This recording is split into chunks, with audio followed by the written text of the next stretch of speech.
Good morning. Welcome. Thanks for tuning in to Kehillat Shari Torah's daily Halacha review for Tuesday, June 21st. We continued our conversation yesterday about the halachas of air travel, what things to keep in mind from a Jewish law point of view when traveling on an airplane. And we had a reference to the restroom, the washroom on an airplane, whether or not that has the same status as a regular washroom in our house or office or wherever it is.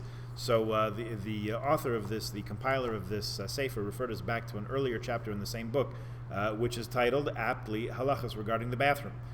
Just to review that introductory paragraph there, and to refresh our memories of what we're talking about. So he says in this earlier chapter, not talking specifically about air travel, but about our sanitary facilities in our homes, shuls, batei midrash, shopping malls, and so on.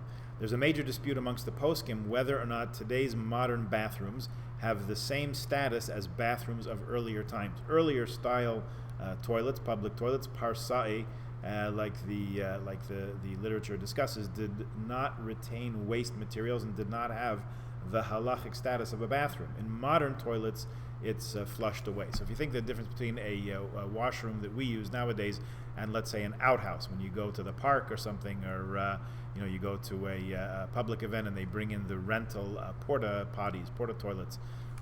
So there's a big difference between using one of those and using one in our house. And for that, if I'm not mistaken, if I remember my history, we have the late, great Sir Thomas Crapper to thank for the innovation of modern indoor plumbing. Many poskim say that our bathrooms do have the same status as parsai, and one can be lenient in regard to the relevant halachas. Most poskim argue so you should rely only in case of necessity on a lenient view. But lechatchila, ab initio, you should treat the bathrooms as such, and there are many poskim who maintain that halachas pertaining to a room that only has a bath is different than those with a full bathroom containing a toilet, which is more common in Europe and perhaps in Israel than it is to North America, the North American setup.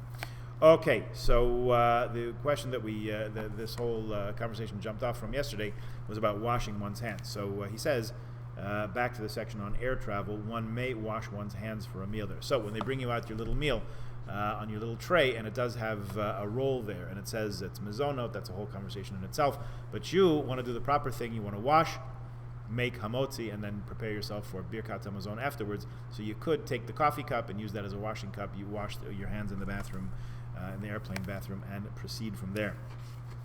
Frequently one must wait your turn to use the bathroom on an airplane. If you've napped, you should not touch any food before washing your hands. That's general practice. When you wake up in the morning, you should not touch any food before in your house before you wash your hands with a washing cup 3 times on each hand.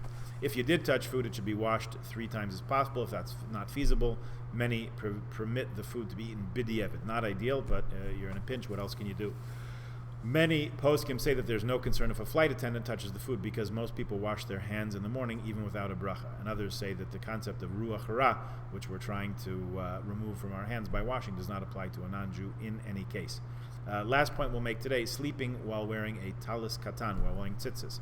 One normally does not remove the talis katan when sleeping on an airplane. Therefore, no bracha is recited on the talis katan, on the tzitzis, when you awake. The regular bracha on talis gadol, on the large talis, would exempt the talis katan, so you don't have to worry about that. Okay, we'll leave it there for today. Please join us again tomorrow. Have a good one.